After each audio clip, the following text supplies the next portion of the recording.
उस दिन क्यों नहीं सोचा रे मानव, दवा कहाँ से लाओगे। उस दिन क्यों नहीं सोचा रे मानव, दवा कहाँ से लाओगे। काटोगे जब हरे वृक्ष को, काटोगे जब हरे वृक्ष को, हवा कहाँ से पाओगे।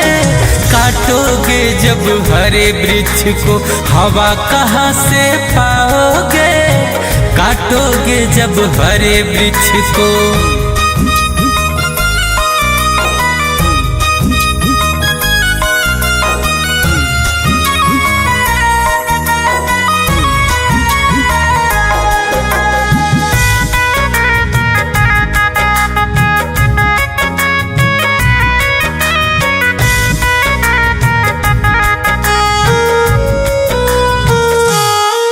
कुदरत ने दिया जो तुझको, तुझे इसकी नहीं फिक्र है। जल थल अंबर वायु में तू रोज घोलता जहर है।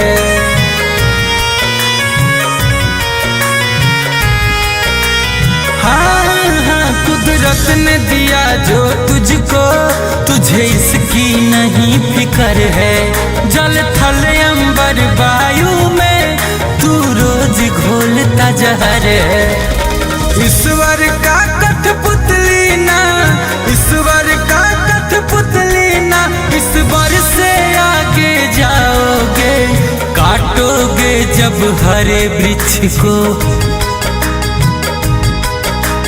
काटोगे जब हरे वृक्ष को, हवा कहाँ से पाओगे। काटोगे जब हरे वृक्ष को, हवा कहाँ से पाओगे। काटोगे जब हरे वृक्ष को।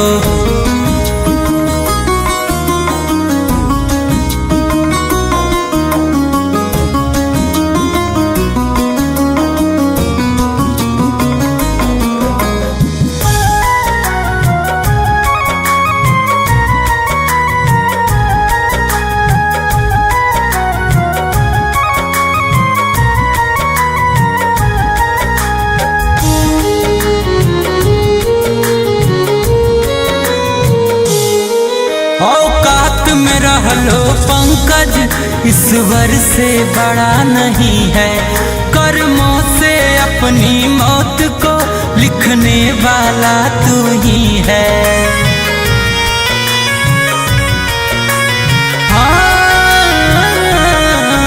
औकात में रह लो गुंजन, ईश्वर से बड़ा नहीं है। कर्मों से अपनी मौत को लिखने वाला तू ही है। जल बिन जैसे मछली तड़पे, जल बिन जैसे मछली तड़पे, तड़प तड़प मर जाओगे।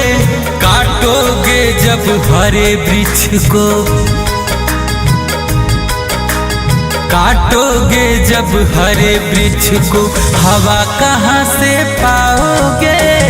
काटोगे जब हरे वृक्ष को, हवा कहाँ से पाओगे।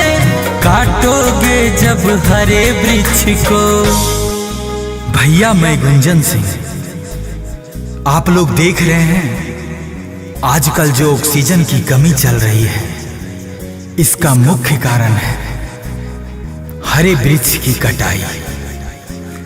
तो मैं आप सबों से दोनों हाथ जोड़कर विनती करता हूं कि हरे वृक्ष को ना काटें, और जहां तक हो सके आप सभी लोग अधिक से अधिक पौधा लगाएं, ताकि आजकल जो हमारी पर्यावरण में जो ऑक्सीजन की कमी हो रही है, प्रदूषण की बढ़ोतरी हो रही है, इन सबों से हम लोग मुक्ति पा सकें और फिर स्वच्छ पर्यावरण बना सकें।